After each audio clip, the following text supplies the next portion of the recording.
ନମସ୍କାର ଦର୍ଶକ ବନ୍ଧୁ ସ୍ୱାଗତ କରୁଛି ଆଉ ଏକ ଭିଡିଓରେ। ତ ଦର୍ଶକ ବନ୍ଧୁ ଆଜି ଆମେ ଜାଣିବା ଅନ୍ତୋଦୟ ଗୃହ ଯୋଜନାରେ କିପରି ଆପଣମାନେ ଆପ୍ଲାଏ କରିବେ। ଆପଣମାନଙ୍କୁ ଫର୍ମ କେଉଁ ଜାଗାରେ ମିଳିବ, ଆପଣମାନେ ଅନଲାଇନ୍ ଆପ୍ଲାଏ କରିବେ ନା ଅଫଲାଇନ୍ ମାଧ୍ୟମରେ ଆପ୍ଲାଏ କରିବେ। ମୁଁ ସମ୍ପୂର୍ଣ୍ଣ ଷ୍ଟେପ୍ ବାଇ ଷ୍ଟେପ୍ ଆପଣମାନଙ୍କୁ କହିବି ଏହି ଭିଡିଓ ମାଧ୍ୟମରେ। ତ ଆପଣମାନେ ଭିଡିଓକୁ ଶେଷ ପର୍ଯ୍ୟନ୍ତ ଦେଖନ୍ତୁ। ଭିଡିଓ ଯଦି ଭଲ ଲାଗିଲେ ନିହାତି ଗୋଟେ ଲାଇକ୍ କରନ୍ତୁ, ଆଉ ଚ୍ୟାନେଲକୁ ସବସ୍କ୍ରାଇବ୍ କରିନଥିଲେ ଏବେ ହିଁ ସବସ୍କ୍ରାଇବ୍ କରିକି ପାଖରେ ଥିବା ବେଲ୍ ଉପରେ ଅଲ୍ ନୋଟିଫିକେସନ୍ ଉପରେ କ୍ଲିକ୍ କରିଦିଅନ୍ତୁ, ଯାହା ଫଳରେ କି ମୁଁ ଏମିତି ନୂଆ ନୂଆ ଅପଡେଟ୍ ଦେଲେ ଆପଣମାନେ ସର୍ବପ୍ରଥମେ ପାଇପାରିବେ। तो चलिए शुरू करते हैं। ତ ଦେଖନ୍ତୁ ଦର୍ଶକ ବନ୍ଧୁ, ଗ୍ରାମାଞ୍ଚଳରେ ଯେଉଁମାନେ ବି ଅଛନ୍ତି, ଯେଉଁମାନେ କି ଗରିବରୁ ଅତି ଗରିବ ଶ୍ରେଣୀର ଲୋକମାନେ ଅଛନ୍ତି, ଆଉ ଯେଉଁମାନେ କି ହ୍ୟାଣ୍ଡିକ୍ୟାପ୍ଟ ଯେଉଁମାନେ ଅଛନ୍ତି, ଡିଜେବିଲିଟି ଟାଇପ୍ର ଯେଉଁମାନେ ଅଛନ୍ତି, ସେଇମାନଙ୍କ ପାଇଁ ଅନ୍ତୋଦୟ ଗୃହ ଯୋଜନାରେ ଘର ଯୋଗାଇ ଦେବା ପାଇଁ ଶ୍ରୀଯୁକ୍ତ ମୋହନ ଚରଣ ମାଝୀ ନିଷ୍ପତ୍ତି ନେଇଛନ୍ତି। ଅନ୍ତୋଦୟ ଗୃହ ଯୋଜନାରେ ଘର ଆବେଦନ କରିବା ପାଇଁ ଆପଣମାନଙ୍କୁ ଏଇଭଳିଆ ଫର୍ମଟି ଆବଶ୍ୟକ ପଡ଼ିବ। ତ ଆପଣମାନଙ୍କୁ ଫର୍ମଟି କେଉଁଠାରେ ମିଳିବ ମୁଁ ଭିଡ଼ିଓ ଶେଷରେ କହିବି। ତ ଦେଖନ୍ତୁ ଏହି ଫର୍ମଟି କିପରି ଆପଣମାନେ ଫିଲ୍ଅପ୍ କରିବେ। ତ ପ୍ରଥମେ ଦେଖନ୍ତୁ ଆବେଦନକାରୀଙ୍କ ନାମ ରହିଛି ଯାହାକି ଆଧାର ଅନୁଯାୟୀ। ତ ଆପଣମାନେ ଏଇ ଜାଗାରେ ଆଧାର ଅନୁଯାୟୀ ଆପଣଙ୍କର ନାମଟିକୁ ଏଣ୍ଟର କରିନେବେ। ଏଣ୍ଟର କରିସାରିଲା ପରେ ଆପଣମାନେ ତଳେ ଦେଖନ୍ତୁ ପିତା କିମ୍ବା ସ୍ୱାମୀଙ୍କ ନାମଟି, ଯଦି ସେମାନେ ପୁରୁଷ ହେଇଥିବେ ତାହେଲେ ସେମାନଙ୍କୁ ବାପାଙ୍କ ନାମଟି ଏଇଠି ଲେଖିନେବେ। ଯଦି ସେମାନେ ମହିଳା ହେଇଥିବେ ତାହେଲେ ତାଙ୍କ ସ୍ୱାମୀଙ୍କ ନାମଟିକୁ ଏଇଠି ଲେଖିନେବେ। ଲେଖି ତାପରେ 3 ନମ୍ବରରେ ଆପଣଙ୍କର ଗ୍ରାମର ନାମଟିକୁ ଲେଖିନେବେ। ଲେଖି ସାରିଲା ପରେ ଆପଣଙ୍କର ଗ୍ରାମ ପଞ୍ଚାୟତର ନାମଟିକୁ ଏଇଠି ଲେଖିନେବେ। ଏଇଠି ଲେଖି ସାରିଲା ପରେ ବ୍ଲକ, ତାପରେ ଆପଣଙ୍କର ଡିଷ୍ଟ୍ରିକ୍ଟ ଯାହା ବି ଥିବ ଏଇଠି ଲେଖି ସାରିଲା ପରେ କ'ଣ କରିବେ ଦେଖନ୍ତୁ, ଆପଣଙ୍କର ଆଧାର ନମ୍ବର ରହିଛି ତ ଆପଣଙ୍କର ଆଧାର ନମ୍ବରଟିକୁ ଏଇଠି ଲେଖିନେବେ। ଆଧାର ନମ୍ବର ଜାଗାରେ ଆପଣଙ୍କର ଆଧାର ନମ୍ବରଟି ଲେଖିନେବେ। ତାପରେ ଆପଣଙ୍କର ମୋବାଇଲ ନମ୍ବରଟିକୁ ତଳେ ଲେଖିନେବେ। ତଳେ ଲେଖି ସାରିଲା ପରେ ଆପଣ ସ୍ତ୍ରୀ ନା ପୁରୁଷ ବା ତୃତୀୟ ଲିଙ୍ଗୀ ଯାହା ବି ଅଛନ୍ତି ଆପଣମାନେ ଲିଙ୍ଗଟିକୁ ଏଇଠି ଲେଖିନେବେ। ସମ୍ପୂର୍ଣ୍ଣ ଓଡ଼ିଆରେ ଆପଣମାନେ ଲେଖିବେ, ଇଂଲିଶରେ ଜମାରୁ ବି ଲେଖିବେନି। ଦେଖନ୍ତୁ ଏଇଠି ଲିଙ୍ଗ ଲେଖି ସାରିଲା ପରେ ଆପଣ ମେଲ୍ କି ଫିମେଲ୍ ସେଇଟା ଲେଖି ସାରିଲା ପରେ ଆପଣଙ୍କର ବର୍ଗ ପଚାରୁଛି ଏଇଠି ବା କ୍ୟାଷ୍ଟ ଆପଣଙ୍କର ପଚାରୁଛି, SC ST OBC ଯାହା ବି ଆପଣଙ୍କର ଥିବ ତ ଆପଣମାନେ ଏଇ ଜାଗାରେ ଲେଖିନେବେ। ଲେଖି ସାରିଲା ପରେ ଆପଣମାନେ ଯଦି ଡିଜେବିଲିଟି ହେଇଥିବେ 40%ରୁ ଅଧିକ ଯଦି ଆପଣମାନେ ଡିଜେବିଲିଟି ହେଇଥିବେ ତାହେଲେ ଏଇ ଜାଗାରେ ୟେସ୍ କରିବେ ବା ହଁ ଲେଖିବେ। ତାପରେ ଆପଣଙ୍କର ଜନ୍ମ ତାରିଖ ଆପଣମାନେ ଆଧାର କାର୍ଡ଼ ହିସାବରେ ଏଇଠି ଫିଲ୍ଅପ୍ କରିନେବେ। ଯାହାକି ପ୍ରଥମେ ରହିଛି ଦିନ ରହିଛି, ଡେଟ୍ ରହିଛି, ତାପରେ ମନ୍ଥ ରହିଛି ବା ମାସ ରହିଛି, ତାପରେ ବର୍ଷ ଏଇଭଳିଆ ଲେଖିନେବେ। ତାପରେ ଆପଣଙ୍କର ବୟସ କେତେ ହେଉଛି ସେଇଟା ଏଇ ଜାଗାରେ ଲେଖିନେବେ। ଲେଖି ବ୍ୟାଙ୍କ ଖାତାର ନାମଟିକୁ ଏଇଠି ଲେଖିନେବେ। ଯେମିତିକି ଯଦି ଷ୍ଟେଟ୍ ବ୍ୟାଙ୍କ ଥିବ ତାହେଲେ ଆପଣମାନେ ଷ୍ଟେଟ୍ ବ୍ୟାଙ୍କ ଅଫ୍ ଇଣ୍ଡିଆ ଲେଖିବେ, କିମ୍ବା ଯଦି ଉତ୍କଳ ଗ୍ରାମୀଣ ବ୍ୟାଙ୍କ ହେଇଥିବ ତାହେଲେ ଉତ୍କଳ ଗ୍ରାମୀଣ ବ୍ୟାଙ୍କ ଏଇଠି ଲେଖିନେବେ। ତାପରେ ଶାଖା ଓ IFSC କୋଡ୍ ଯଦି ଥାଏ ତାହେଲେ ଆପଣମାନେ ଏଇ ଜାଗାରେ ଲେଖିନେବେ। ଶାଖାଟି କେଉଁ ଜାଗାରେ ଅଛି ଆଉ IFSC କୋଡ୍ଟି ଏଇ ଜାଗାରେ ଲେଖିନେବେ। ତା ଆପଣଙ୍କର ଆକାଉଣ୍ଟ ନମ୍ବରଟିକୁ ଏଇଠି ସମ୍ପୂର୍ଣ୍ଣ ଭାବରେ ଆପଣମାନେ ଲେଖିନେବେ।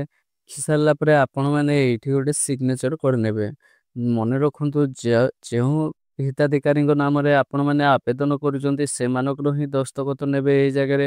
ଯଦି ସେମାନେ ଦସ୍ତଖତ କରିପାରୁନାହାନ୍ତି ତାହେଲେ ସେମାନଙ୍କର ଟିପ ଚିହ୍ନଟି ନେଇଯିବେ। ତାପରେ ଏଇ ଜାଗାରେ ଡେଟ୍ଟି ମେନସନ୍ କରିଦେବେ, କେଉଁ ଡେଟ୍ରେ ଆପଣମାନେ ଆପ୍ଲିକେସନ୍ ଫର୍ମଟି ଲେଖୁଛନ୍ତି ସେଇ ଡେଟ୍ଟି ଏଇଠି ଲେଖି ସାରିଲା ପରେ ଆପଣମାନେ ତଳକୁ ଆଉ ଗୋଟେ ପେଜ୍ ଆସୁଛି ଦେଖନ୍ତୁ, ଏଇଠି ଲେଖିବେ ମୁଁ ନିମ୍ନ ବର୍ଗରୁ ଅନ୍ତର୍ଭୁକ୍ତ କିମ୍ବା ଅନ୍ତର୍ଭୁକ୍ତ ହୋଇନାହିଁ। ସେଇ ଜାଗାରେ ଖାଲି ଟିକ୍ ଚିହ୍ନଟି ଲଗେଇବେ। ଦେଖନ୍ତୁ ପ୍ରଥମେ ଆସିଛି ପ୍ରାକୃତିକ କିମ୍ବା ମନୁଷ୍ୟକୃତ ବିପର୍ଯ୍ୟୟରେ ଅଥବା ହାତୀ ଉପଦ୍ରବରେ ସମ୍ପୂର୍ଣ୍ଣ ଭୀଷଣ ଭାବରେ ପ୍ରଭାବିତ ପରିବାର, ଯେଉଁମାନେ ବି ଏଇ କ୍ୟାଟେଗୋରୀରେ ଆସନ୍ତି ତ ସେମାନେ ଏଇ ଜାଗାରେ ରାଇଟ୍ ଚିହ୍ନ ମାରିବେ। ଯଦି ସେମାନେ ଏଇ କ୍ୟାଟେଗୋରୀରେ ନାହାନ୍ତି ତାହେଲେ ସେମିତି ବ୍ଲାଙ୍କ ଛାଡ଼ିଦେବେ। ଯଦି ସେଇମାନେ ଏଇ କ୍ୟାଟେଗୋରୀରେ ହୋଇଥିବେ ତାହେଲେ ଏଇ ବକ୍ସ ମଧ୍ୟରେ ରାଇଟ୍ ଚିହ୍ନ ଏଇଭଳିଆ ମାରିବେ। ତାପରେ ଦେଖନ୍ତୁ ସରକାରୀ ପ୍ରକଳ୍ପ ନିମନ୍ତେ ସ୍ଥାନାନ୍ତରିତ କିମ୍ବା ସ୍ଥାନାନ୍ତରଣ ଆବଶ୍ୟକ କରୁଥିବା ସଂରକ୍ଷିତ ଅଞ୍ଚଳରେ ବସବାସ କରୁଥିବା ପରିବାର, ଦେଖନ୍ତୁ ଆପଣଙ୍କର ଘର କିମ୍ବା ଯାହା ବି ଥିବ ତ ସେଇ ଜାଗାରେ ସରକାରଙ୍କର ଯାହା ବି ପ୍ରକଳ୍ପ ହେଉଥିବ, ଯଦି ଆପଣଙ୍କର ଘର ଛାଡ଼ିବା ପାଇଁ ପଡ଼ିଥାଏ ତାହେଲେ ସେଇ ପରିବାର ମଧ୍ୟ ଏଇ ଜାଗାରେ ଆବେଦନ କରିପାରିବେ। ତ ସେଇଭଳିଆ ଯଦି ଆପଣଙ୍କର କ୍ୟାଟେଗୋରୀ ଥାଏ ତାହେଲେ ଆପଣମାନେ ଏଇ ଜାଗାରେ ଟିକ୍ ଚିହ୍ନଟି ଲଗେଇବେ। କିମ୍ବା ମୁଖ୍ୟ ଉପାର୍ଜନକାରୀ ଅତି କମରେ 40% ରୁ ଶାରୀରିକ ଭିନ୍ନକ୍ଷମ ଥିବା ପରିବାର। ଯଦି ଆପଣଙ୍କର ପରିବାରର ମୁଖ୍ୟ ଯଦି 40% ରୁ ଅଧିକ କିମ୍ବା କମ୍ ଶାରୀରିକ ଭିନ୍ନକ୍ଷମ ଥିବେ, ତାହେଲେ ଆପଣମାନେ ଏଇ ଜାଗାରେ ଟିକ୍ ମାର୍କଟି ଲଗେଇବେ। ସିକଲ ସେଲ୍ ଯୋଉମାନଙ୍କର ଅଛି, ଯାହାକି ଆମେ ଦେଶୀ ଭାଷାରେ ତାକୁ ସିକ୍ଲିନ ବୋଲି କହିଥାଉ, ତ ସିକଲ ସେଲ୍ ରୋଗରେ ଯେଉଁମାନେ ବି ଅଛନ୍ତି ସେଇମାନେ ମଧ୍ୟ ଏଇ ଯୋଜନାରେ ଆବେଦନ କରିପାରିବେ। ହିମୋଫିଲିଆ, ସ୍ନାୟୁଗତ ଅଭାବ, ଯଦି ଏସବୁକୁ ଛାଡ଼ିକି ଯଦି କିଛି ଅନ୍ୟ ରୋଗ ଥାଏ, ତାହେଲେ ଏଇ ଜାଗାରେ ସେମାନେ ଉଲ୍ଲେଖ କରିବେ ଯେ କେଉଁ ରୋଗଟି ସେମାନଙ୍କୁ ହେଇଛି। ପରେ ଦେଖନ୍ତୁ ଡକୁମେଣ୍ଟ କଣ କଣ ଦେବା ପାଇଁ ପଡ଼ିବ ନା, ଆପଣଙ୍କୁ ପ୍ରଥମେ ଗୋଟିଏ ଆଧାର କାର୍ଡର ଫଟୋକପି, ତ ଆପଣଙ୍କର ଆଧାର କାର୍ଡର ଜେରକ୍ସ କପିଟେ ଏଇଠି ଦେଇଦେବେ। ତାପରେ ଆପଣଙ୍କର ଜମି ପଟ୍ଟା ଯୋଉ ରହିଛି, ଜମି ପଟ୍ଟାର ଗୋଟେ ନକଲ ଦେଇଦେବେ ବା ଜେରକ୍ସଟି ଦେଇଦେବେ। ତାପରେ ବ୍ୟାଙ୍କ ଜମା ଖାତାର ପ୍ରଥମ ପୃଷ୍ଠାର ବିବରଣୀ ଜେରକ୍ସ ଦେଇଦେବେ। ତାପରେ ଜାତିଗତ ପ୍ରମାଣପତ୍ର ବା କ୍ୟାଷ୍ଟ ସାର୍ଟିଫିକେଟ। ତାପରେ ଯଦି ଆପଣମାନେ ଡିଜାବିଲିଟି ଅଛନ୍ତି, ତାହେଲେ ଡିଜାବିଲିଟି ସାର୍ଟିଫିକେଟ ମଧ୍ୟ ଦେଇଦେବେ। କିମ୍ବା ଡିଜାବିଲିଟି ସାର୍ଟିଫିକେଟ ଆପଣଙ୍କ ପାଖରେ ନାହିଁ, ତାହେଲେ ସମ୍ପୃକ୍ତ ଚିକିତ୍ସା ଅଧିକାରୀଙ୍କ ଦ୍ୱାରା ପ୍ରଦତ୍ତ ରିପୋର୍ଟ ବା ଆପଣଙ୍କର ଯୋଉ ହସ୍ପିଟାଲରେ ଯେଉଁ ବି ରିପୋର୍ଟ ଆସିଥାଏ, ସେଇ ରିପୋର୍ଟକୁ ମଧ୍ୟ ଆପଣମାନେ ଦେଇପାରିବେ। ତାପରେ ଦେଖନ୍ତୁ ମୁକ୍ତଗତି ଶ୍ରମିକ ସାର୍ଟିଫିକେଟ। ଯଦି ଆପଣମାନଙ୍କ ପାଖରେ ଶ୍ରମିକ ସାର୍ଟିଫିକେଟ ଅଛି, ତାହେଲେ ଆପଣମାନେ ସେଇଟାକୁ ମଧ୍ୟ ଦେଇପାରିବେ। ଏଇଠି ଡିକ୍ଲାରେସନ ଫର୍ମଟି ଦେବେ। ଡିକ୍ଲାରେସନ ଫର୍ମରେ ଆପଣଙ୍କର ନାମଟି ଏଇଠି ଲେଖିଦେବେ। ଆପଣଙ୍କର ନାମଟି ଏଇଠି ଲେଖି ସାରିଲା ପରେ ଦେଖନ୍ତୁ ଏଇଠି ଆପଣଙ୍କର ସିଗ୍ନେଚରଟି କରିନେବେ। ଆବେଦନକାରୀଙ୍କର ସିଗ୍ନେଚର ବା ଦସ୍ତଖତ ଏଇ ଜାଗାରେ କରିନେବେ। ତାପରେ ତଳକୁ ସ୍କ୍ରୋଲ ଡାଉନ କରିକି ଦେଖିବେ, ଏଇଠି ଦେଖନ୍ତୁ ଏଇଠି ଆବେଦନକାରୀଙ୍କ ଆଉ ଗୋଟେ ସିଗ୍ନେଚର କରିନେବେ। ତାପରେ ଏଇଠି ଡେଟଟିକୁ ମେନସନ କରିନେବେ। ତାପରେ ଏଇ ଫର୍ମଟିକୁ ଆପଣମାନେ କେଉଁ ଜାଗାରେ ସବମିଟ କରିବେ ନା, ଆପଣଙ୍କର ଯୋଉ ବ୍ଲକ ଉନ୍ନୟନ ଅଧିକାରୀ ଅଛନ୍ତି ବା ଗୋଷ୍ଠୀ ଉନ୍ନୟନ ଅଧିକାରୀ ବିଡ଼ିଓ ଅଛନ୍ତି, ତାଙ୍କ ପାଖରେ ଆପଣମାନେ ସବମିଟ କରିବେ।